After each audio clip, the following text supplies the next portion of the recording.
fear kills more dreams than failure ever will. It is pointless to work for a life you can't live.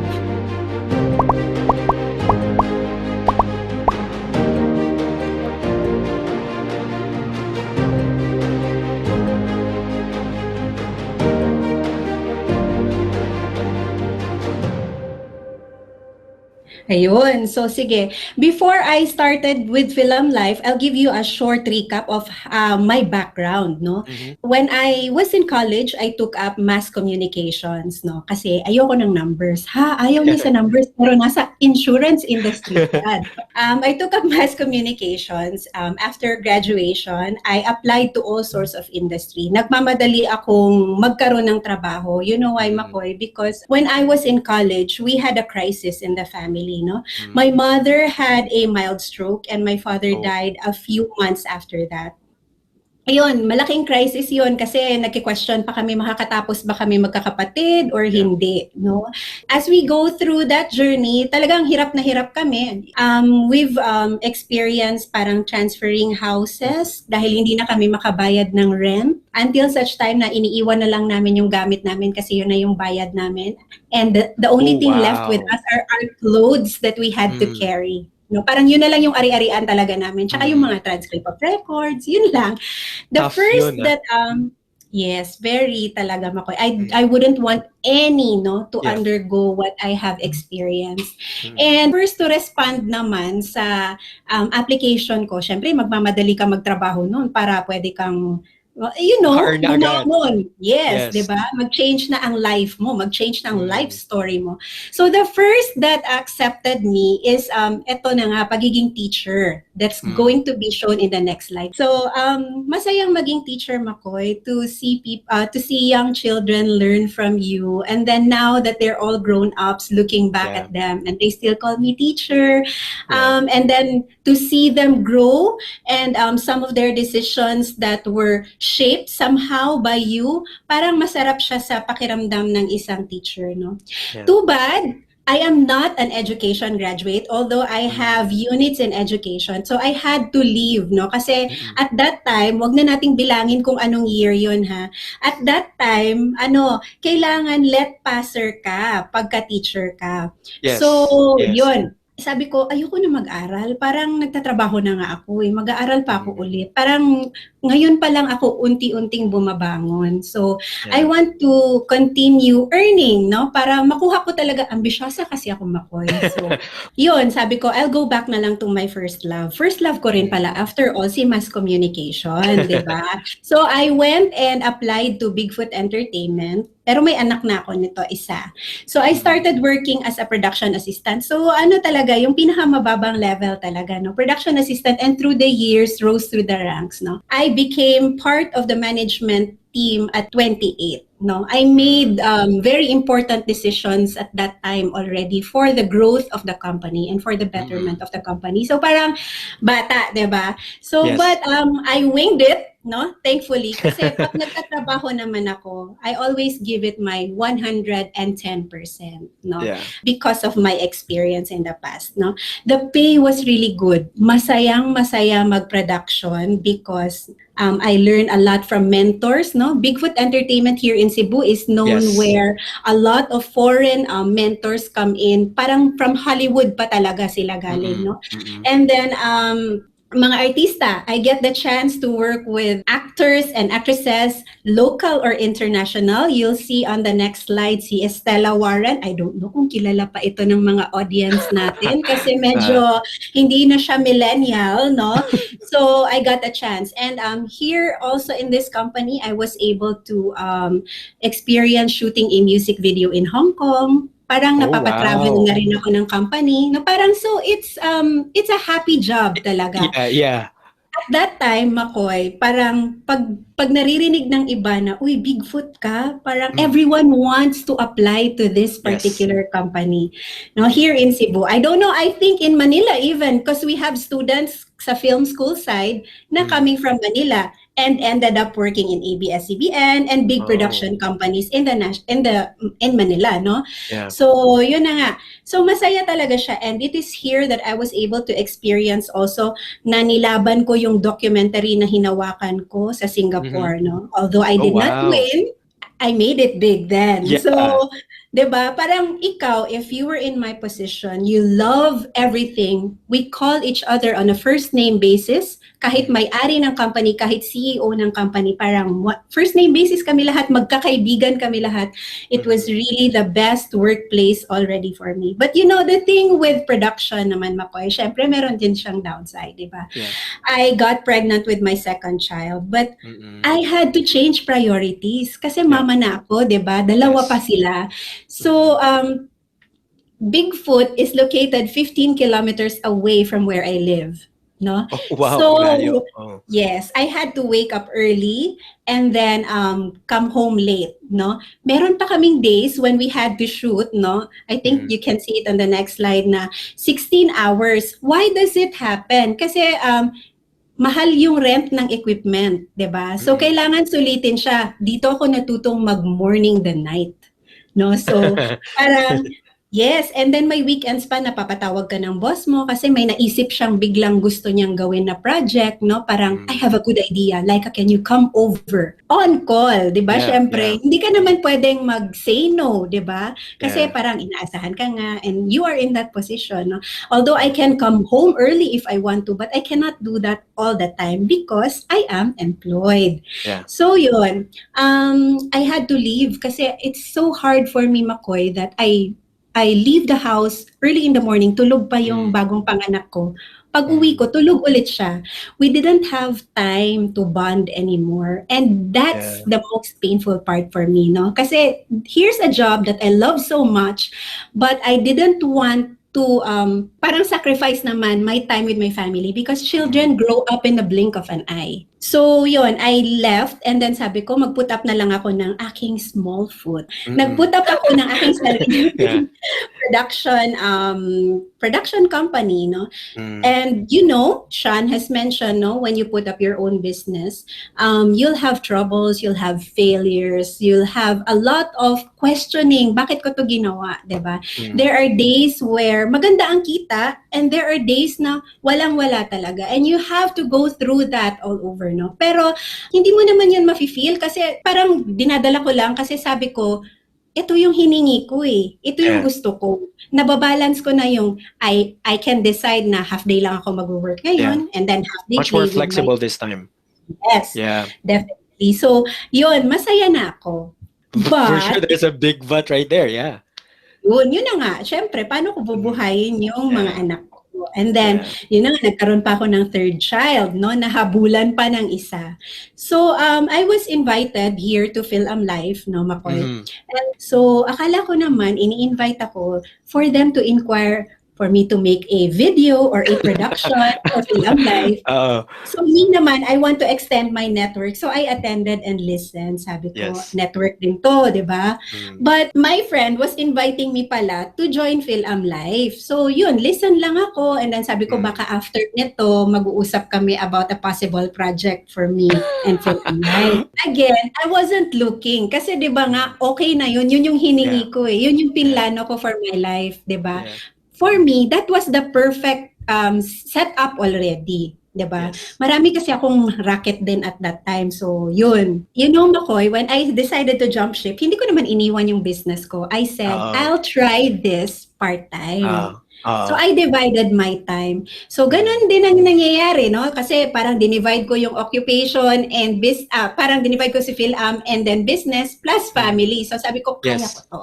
'Di ba? Kasi I can decide naman here in Film Life, I can decide if half day lang ako mag-meet ng client and all, no? So but then I'm a believer of insurance na talaga, Makoy, ever since no I had my first child. But there were challenges in joining this company, in joining AIA Film Life because number one, ayoko ng quota. Diba? Nakakatakot ang quota na word, diba? Ayoko ng sales, diba? Pag quota lang ang tiningnan mo, hindi mo maaabot ang mga ambisyon mo. Yeah. no? Yeah. Diyan ka lang. Parang that's the minimum. Quota is the minimum, no? Mm-mm. And then my second challenge is yun na nga, I divided my time, started Film Life as a side hustle lang, no? And the third, which is yung pinakamahirap, is the mindset, no? Kasi iniisip ko, sinong bebentahan ko, 'di ba? A Mm. lot of my agents from previous before joining AIA Film Life have invited me, no, to Mm. sige na mag-ahente ka. Sabi ko, bentahan mo na lang ako. Ayoko nung pressure mo, sabi ko ganun sa kanila.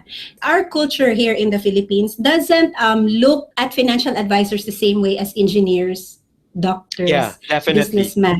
Mm, So yun, but I embrace this career, no? Kasi mm. 'di ba, we educate people on Yun. how to Yeah. have a better future. Mm-mm. Here naman in Film Life Makoy, syempre, something I thirst for when I was doing my business is yung mga trainings. Kasi di ba, syempre ako lang yan. Hahanap pa ako kung saan ako magti-training. But here, trainings are extensive, no? Yeah. Which makes us prepared for the business. So talagang nag-iba yung understanding and appreciation ko for financial advisors. Not only my team here ha, ang gusto ko here sa Film Life is we're one whole big family.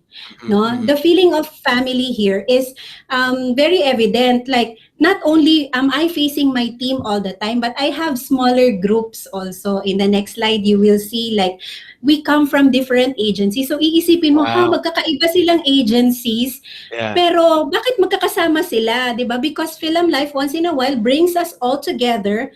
Mag-aral muna kayo. And here you can see we are all agency managers already. Kung Mm. iisipin mo, parang kailangan pa ba nila ng training? Of course we do, di ba? Yeah. But there's a scheduled training for all of us and we bring us to this level, no? Para to sharpen the saw, to sharpen our axe, no? And to learn more about this industry and how we can help the people better.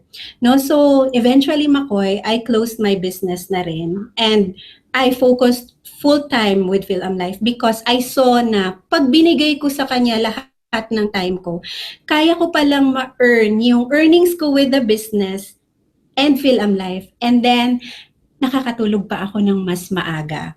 With Mm. AIA Film Life, running 8 years na ako, Makoy, no? So, very amazed pa rin Wow. every day with what the company has given us. Ngayon, nasa lockdown tayo, nasa pandemic. So, paano gagawin natin na hindi na tayo makakapag face-to-face? Walang problema, di ba? Yeah. So, we have this IPOS. 2013 pa lang, Makoy, nasa IPOS na tayo. Yes. Digital na That's tayo. true. So, That's nung true. nag-lockdown, in a snap of a fingers, nag-shift kaagad si Film Life. During my past years, no, working years, Makoy, I've learned bonuses as parang ang galing-galing mo na, sobrang grabe na yung trabaho mo bago ka maka-earn ng bonuses, no? But here in Film Life, it is earned like parang nakapabitin. I hope everyone can relate to me. Pabitin is yung sa birthday ng bata, Yes. yung may Yes. nilalaglag. Yung mga bata, titingnan niya na lang kung anong gusto niyang i-grab. Pick mo na lang. Yeah, correct. Pick na lang niya, tapos tatalon siya. So that's Uh-huh. how our rewards and bonuses are dangled in front of us here in Film Life, no? When I say grab, Makoy, syempre, meron din namang effort yun, di ba? Hindi Oo. naman lang easy. Anywhere we go, the same lang din, di ba? So, yun siya. I was able to see different continents, the US, the US, Europe, and Wow. also I was able to travel, no? All expense paid by Film Life. And Wow. This is the I'm best thing na spoiled. gusto ko marinig. I am a spoiled child of AI Film Life. And by being spoiled, no, nasa-spoil ko rin ang mga anak ko. This is during the awards night, no, in 2017 until 2019, no. I was able to bring my kids, isa-isa sila.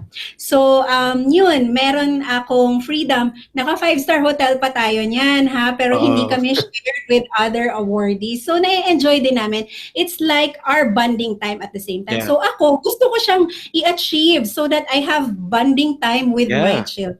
So, yun, Makoy, masaya siya. And then, plus, the photo on the far right, no, if you can see, that's an awarding of my daughter in Manila. Last minute that sinabihan siya, you won the competition and you have to come here for the awarding. Last minute, I bought a plane ticket.